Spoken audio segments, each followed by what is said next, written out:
नमस्कार, आप सुन रहे हैं किसान रेडियो 90.4 एफएम और मैं हूं आपका अपना दोस्त आरजे अनिल।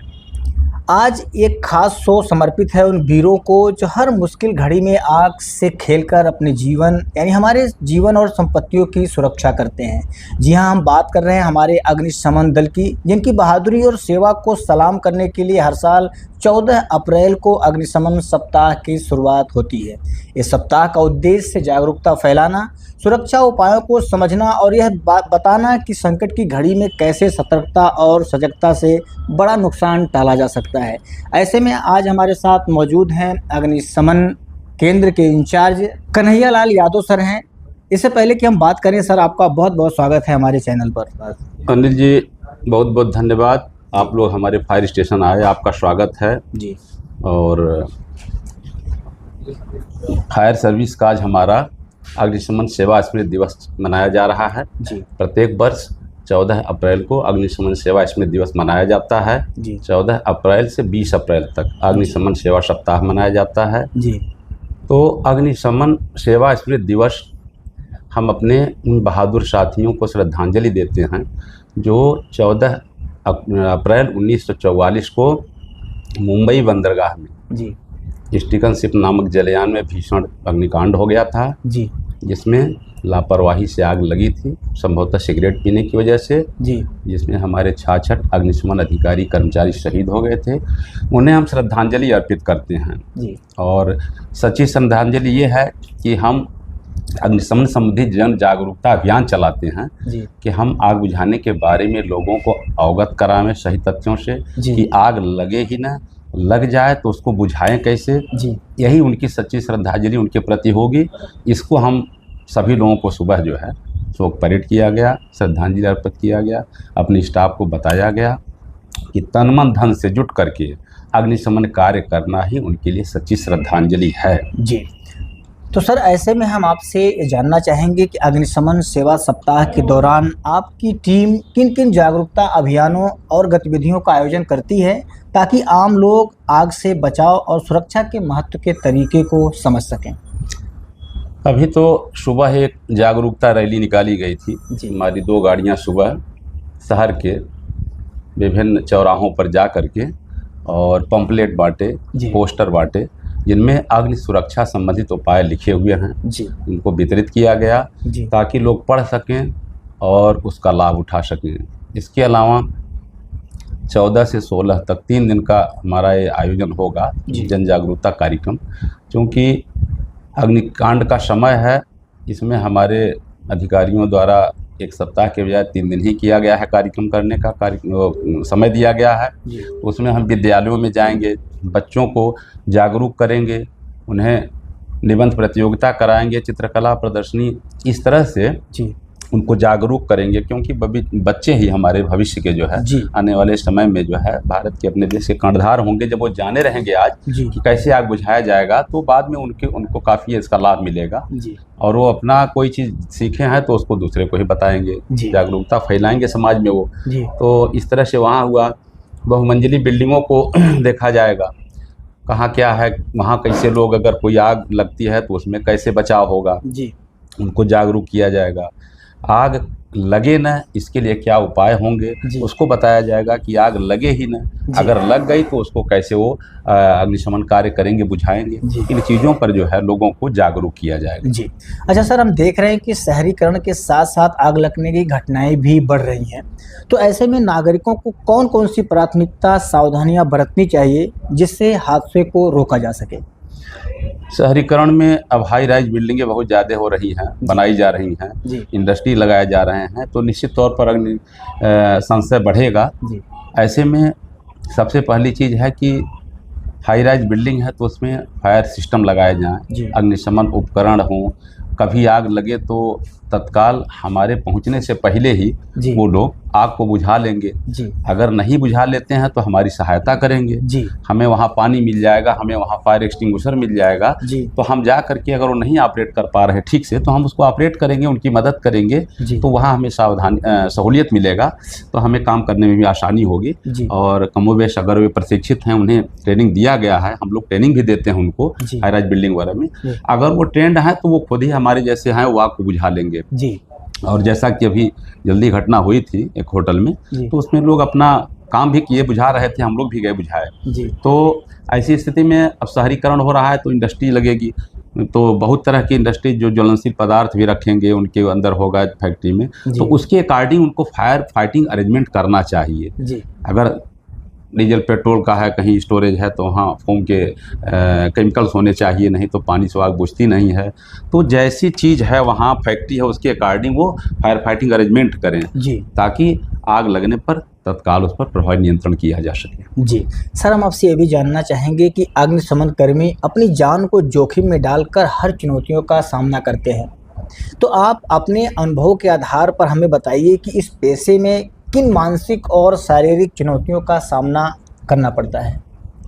देखिए, मनुष्य से लड़ता है बहुत आसानी से, कोई दिक्कत नहीं है, लेकिन आग से लड़ना एक बहुत बड़ी चुनौतीपूर्ण कार्य है। जी। आग एक दैवी आपदा है, जिससे लड़ना या अग्निशमन कार्य करना बहुत ही जोखिम भरा कार्य है। लेकिन हम अगर इससे डर के काम करेंगे तो आग बुझेगी ही नहीं। जी। हम अपने को बचाते हुए हम दूसरे को बचाते हैं। जी।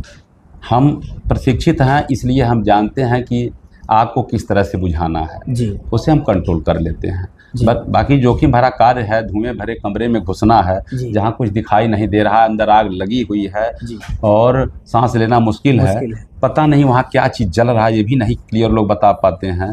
कहीं कहीं इन्वर्टर की बैटरी फटती है, कहीं सिलेंडर विस्फोट कर जाते हैं। तो ऐसे में ये सब जोखिम भरा कार्य है। आजमगढ़ में हमारे जवान जो है 3 लोग शहीद हुए थे। खाली पेंट की दुकान थी, उसमें आग लगी थी और बुझाते समय वो शहीद हो गए। तो क्या चीज़ अंदर रखा है हमें पता नहीं होता है। हमें उस घर की काफ़ी कुछ टोपोग्राफी भी नहीं पता होती कि कैसे रास्ता है, कहाँ से जाना है। तो अंदर जा करके कार्य करना, फिर वापस निकलना भी है। अगर कहीं आदमी धुएं में फंस गया तो दिक्कत भी हो सकती है, बट आदमी हिम्मत, धैर्य और अपने साहस का परिचय देते हुए अपनी आग को बुझाता है और लोगों को बचाता है। जी, ये वाकई बहुत कठिन कार्य है। अपने को बचाते हुए दूसरों को भी बचाना एक बड़ी चुनौती है। सर, ऐसे में एक सवाल हम और आपसे जानना चाहेंगे कि किसान रेडियो के जो हमारे लिसनर्स हैं, जो हमारे श्रोता हैं, और इस अग्निशमन दिवस पर आपके द्वारा क्या संदेश देना चाहते हैं उनको? अनिल जी, सबसे पहले तो उनको मैं ये कहूँगा कि जो भी लोग श्रोता आपके हैं, जो मेरी बातों को सुन रहे हैं, वो फायर स्टेशन का COG सरकारी मोबाइल नंबर है, मैं बता रहा हूँ, उसको नोट कर लें।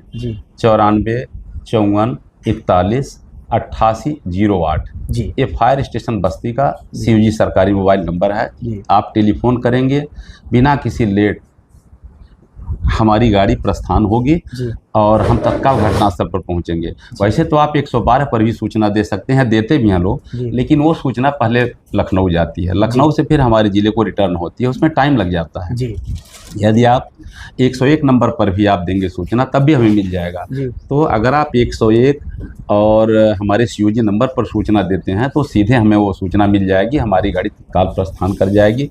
ये नंबर, अगर आपकी अगल बगल कहीं आग लगती है, ज़िले में कहीं आग लगती है, अगर आप किसी के घर आग की सूचना है, इस नंबर से आप हमें इन्फॉर्म कर देंगे तो हमारे यहाँ से गाड़ी चली जाएगी, नहीं तो हरैया से गाड़ी जाएगी, जैसा क्षेत्र होगा, भानपुर फायर स्टेशन से, रुधौली फायर स्टेशन से, जो भी फायर स्टेशन नज़दीक होगा आपके घटनास्थल के, हमारी गाड़ी वहाँ से प्रस्थान होगी।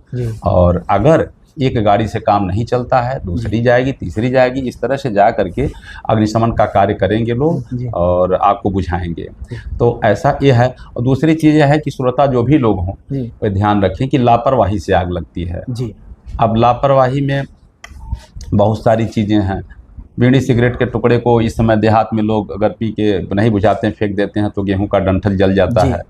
और चूल्हे की गर्म राख है, लोग देहात क्षेत्र में गेहूं की फसल है, लोग गांजा पी के, कुछ लड़के गांजा पी के फेंक दिए आग चिलम की, तो उससे भी मैं देखने में आ रहा है होता है।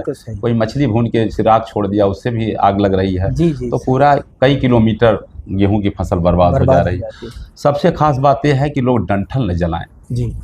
डंठल लोग फूंक देते हैं अपना खेत कटाई के बाद, तो अपना तो डंठल फूंकते हैं खेत साफ करने के लिए, लेकिन दूसरे का डंठल और गेहूं जला देते हैं। जी। इतना ही नहीं, आग पछुआ हवा के झोंके से बढ़ती हुई गांव में पहुंच जाती है।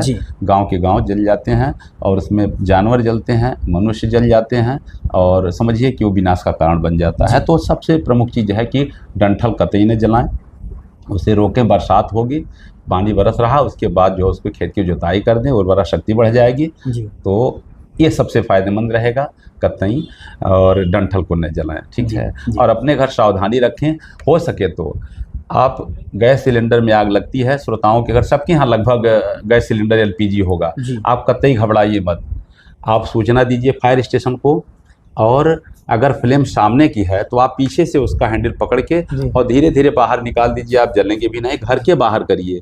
अगर अंदर जल रहा है सिलेंडर तो जलने दीजिए, नहीं निकाल पा रहे हैं, कोई किनारे कोई चीज़ न जलने पावे। वो विस्फोट तब करता है जब सिलेंडर के किनारे कोई चीज़ जलती है, तो उसके हीट से सिलेंडर गर्म होता है, उससे गैस का आयतन बढ़ता है, तब सिलेंडर विस्फोट करता है। इतना जल्दी नहीं। और सिलेंडर में आग लगे तो कतई उसको पट मत करिए, खड़ा जलने दीजिए। सिलेंडर खड़ा अगर है तो गैस निकलती रहेगी, जलती रहेगी, जल जाएगा, आपका कुछ भी नुकसान नहीं होगा, न फटेगा, केवल गैस खत्म होगी। विस्फोट का कोई वहाँ मतलब ही नहीं होता है।